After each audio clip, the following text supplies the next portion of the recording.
Les applications chinoises sur smartphone sont aujourd'hui un argument de campagne présidentielle aux États-Unis. C'est un nouvel épisode auquel on assiste entre Pékin et Washington. L'administration Trump a pris la décision d'interdire le téléchargement des applications chinoises TikTok et WeChat.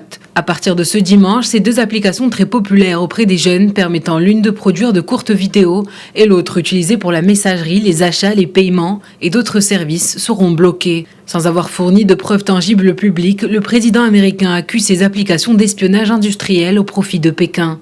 Il a donc donné à l'entreprise ByteDance jusqu'au 20 septembre pour céder ses activités TikTok à une entreprise américaine. En ce qui concerne TikTok, nous avons de grandes entreprises américaines qui veulent l'acheter. Nous allons alors nous adresser à ces entreprises. Avec tout le respect que l'on doit à la Chine, ce qui est le plus important est notre sécurité. Nous allons rapidement prendre une décision juste. Nous ne devons pas retarder cette décision car nous avons des entreprises qui sont intéressées par cette offre.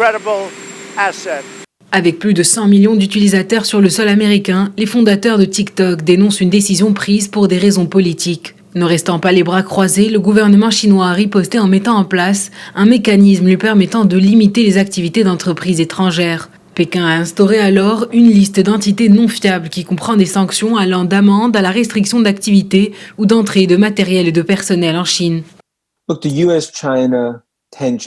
Les tensions entre la Chine et les États-Unis durent depuis presque 18 mois. Nous avons vu ce qui s'est passé avec Huawei et maintenant c'est au tour de TikTok.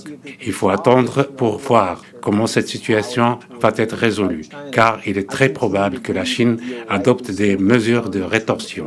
Je continue de croire qu'un accord est encore envisageable entre Oracle, TikTok et Walmart.